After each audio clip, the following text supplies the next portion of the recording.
Guys, welcome to my video review of The Walking Dead Season 6, Episode 7, titled Heads Up. I wish I could have gotten this out sooner. I just had a very hectic week, Thanksgiving and all that good stuff, But this was like one of the biggest episodes of the season so far because of the question, that big question, cliffhanger question that it answered.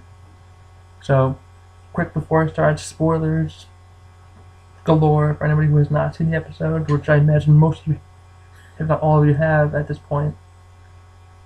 But, I don't want to ruin it for anybody who hasn't seen it, so watch the episode before you watch my review, because there will be spoilers.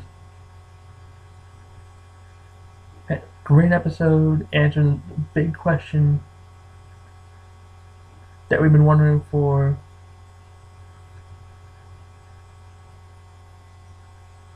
3 episodes now? Yeah, 3 episodes. After episode 3, 4, 5, and 6, we were still wondering.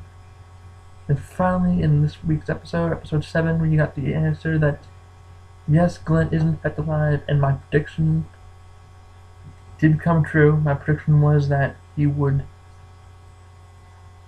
be under the dumpster, and that was Nicholas's body on top of him. It wasn't a hallucination. They did it in the most practical way. And he went under the dumpster, killed walkers that came after him to block the way, and the rest just eventually wandered off. And then I think Enid had something to do with that. I think she dropped something to lure them away. They didn't show it, but after she threw the water to him, I have a feeling that she was somehow involved with that. Which I predicted, and I didn't really predict it, but I had a feeling she would come by and help in some way or another. So that happened. They kind of weaved that in with the rest of the story. A lot of Glenn and Enid that, Enid was hiding from him. Seems like she gave up. It's like, oh, what happens is what always happens. People die. Glenn, I don't want to use the word kidnap, but basically forced her to go with him back to Alexandria. And they're on that little journey together. They find the balloons, which they used to, I don't know, I think that was the balloons were the signal that they were alive, and Maggie saw them. But as soon as that hope was there, gone, just like that.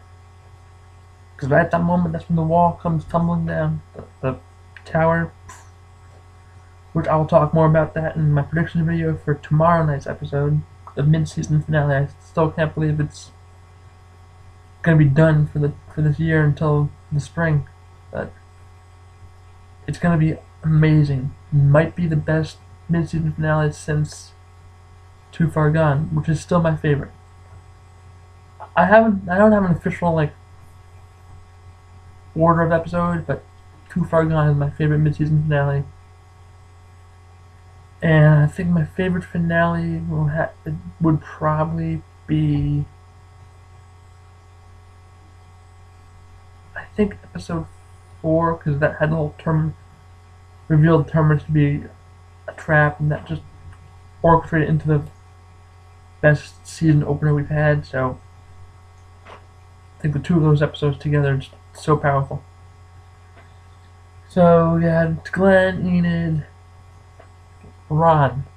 More Rick teaching Ron how to shoot. Not a big fan of that. You like Ron to keep the gun. Yes, you took the bullets out, but Ron found bullets. And Olivia is hands down the worst guard of ammunition ever. I'm sure that freaking kid distracted her. She didn't know who it was, but really? Come on. So he has the gun, he's pointing at Carl at the end, so that'll be more of my predictions video, because clearly he didn't shoot him in this episode, but I'm gonna talk about the whole Ron Carl scenario. Ron wanted to practice shooting in the middle of town,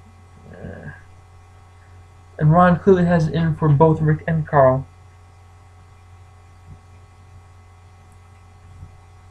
For various reasons. Morgan being interrogated, not really interrogated, but questioned, like, did you let the wolves go? Morgan, saying he didn't want, just kill 5 people, like 5 unarmed people like that, and he said it was hard. It really seems like he's going through an internal struggle, like, he doesn't know when the right time is to kill, or when the right time is to let go. And I think the whole Eastman thing messed with his head, and I mean, he was no fit to be around anybody. He was not fit to be around anybody prior to meeting Eastman, so we wouldn't have a good any Morgan right now if it wasn't for Eastman. But at the same time, there's 2 extremes here. And Morgan went from one extreme to the other. He went from killing everybody to not killing anybody. So he needs to figure out the balance right quick, because he's gonna heal up that wolf. If that wolf was bitten, he's dead anyway. But if that's just an infection, then and they take care of him, he's gonna get out. He's getting out. I'm predicting he's gonna get out. That's it. So Morgan dancing around the idea with Denise, saying, "Oh, it's not my wound. It's somebody else's. I gotta take you." Carol follows him. What else? Rosita's training. She was training some Alexandrians, machetes, and Eugene is a complete wuss about it. He basically walks away. Rick being a complete jerk to Gabriel. It's a little bit understandable, but I mean, come on, he wants to have a prayer group, which he winds up having anyway, because he put the sign back up, but Rick taking that sign down, and let go, man. He's clearly messed up. He's clearly more referring to himself. He said it to Carl. At this point, I just let it go. There's more important things to worry about. Another thing that was funny, I like that. Something I thought was funny was in Talking Dead, they had an unmemoriam for Glenn, and he was on Talking Dead live via satellite, so that was cool. And so, yeah, Glenn's alive, big thing. Walker Kill of the Week is, they don't have anything, so just Glenn's dumpster walkers, because of how it happened. But we saw Walker, David was his name, the guy with the note whose wife committed suicide in the house a few episodes ago. Glenn found his Walker buddy, which I didn't know until I saw the note, because I knew he was pressed up against it, but it didn't look like him. I'll be honest, it didn't really look like him. So that was interesting that came full circle, and Glenn found the note, and all that. My top 5 moments, number 5 is the whole Morgan being interviewed by the council, Carol, Michonne, and Rick. 4 is Carol following Morgan around at the end, sneaky. 3, the whole thing with Ron and Carl. 2, Enid coming back and helping Glenn. And 1, obviously, Glenn's alive. How can that not be my number 1 thing? And this was such an amazing episode, I can't not give it a perfect 10 out of 10. And that's it for my review. I will see you for my predictions video for the mid-season finale. So Mike, peace out.